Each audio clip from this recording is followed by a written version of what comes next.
Keputusan sudah bulat, honorer PNS dihapus tahun depan. Jakarta, dikutip dari CNBC Indonesia, keputusan pemerintah untuk menghapus honorer dalam tubuh birokrasi sudah bulat. Seluruh kepala daerah wajib mengikuti aturan tersebut.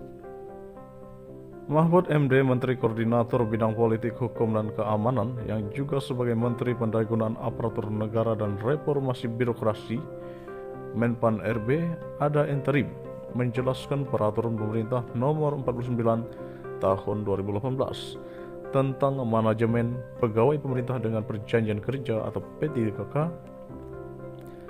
telah memberikan ruang untuk pengalihan status kepegawaian non-ASN yang beragam menjadi PNS dan P3K. Tentu dengan syarat atau ketentuan yang sudah diatur berdasarkan Undang-Undang Nomor 5 Tahun 2014 tentang ASN beserta peraturan pelaksanaannya, jelas Mahfud MD dalam siaran resminya dikutip pada Selasa lalu.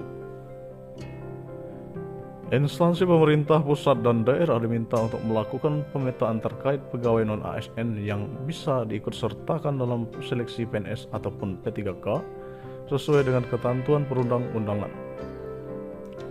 Selain itu, pegawai non-ASN juga bisa diatur melalui skema alih daya atau outsourcing oleh pihak ketiga bagi yang kualifikasi tidak memenuhi syarat sebagai ASN. Pegawai yang bisa masuk dalam tenaga alih daya ini diantaranya adalah pengemudi, tenaga kebersihan, dan satuan pengamanan.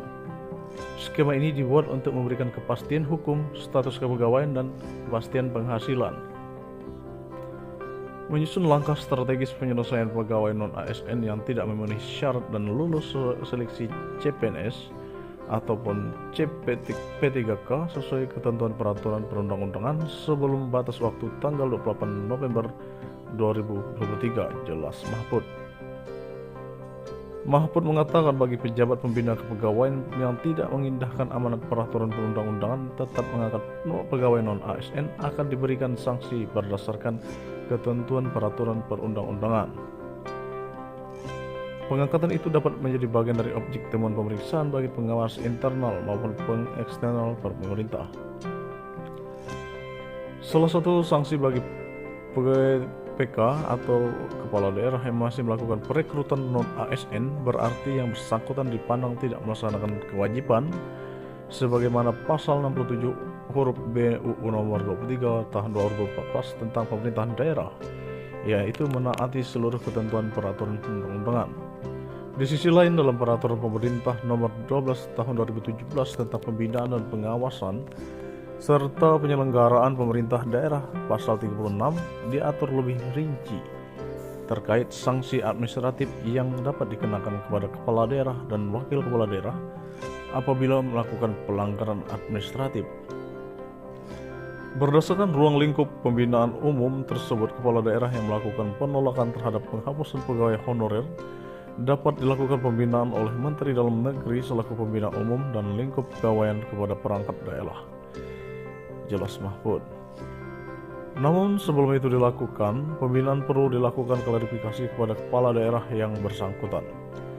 Guru yang juga merupakan posisi yang banyak diisi oleh pegawai non-ASN, tahun ini telah diterbitkan tentang Peraturan Menteri Pan RB nomor 20 tahun 2022 tentang penggandaan pegawai pemerintah dengan perjanjian kerja untuk jabatan fungsional guru pada instansi daerah tahun 2022. Peraturan tersebut memberi afirmasi bagi guru-guru non-ASN yang telah mengabdi selama 3 tahun. Tinggal kita mengeksekusi dan memberikan kesempatan kepada guru honorer 3 tahun ke belakang untuk kemudahan seleksi, jelas Deputi Bidang SDM Aparatur Kemenpan RB Alek Denny.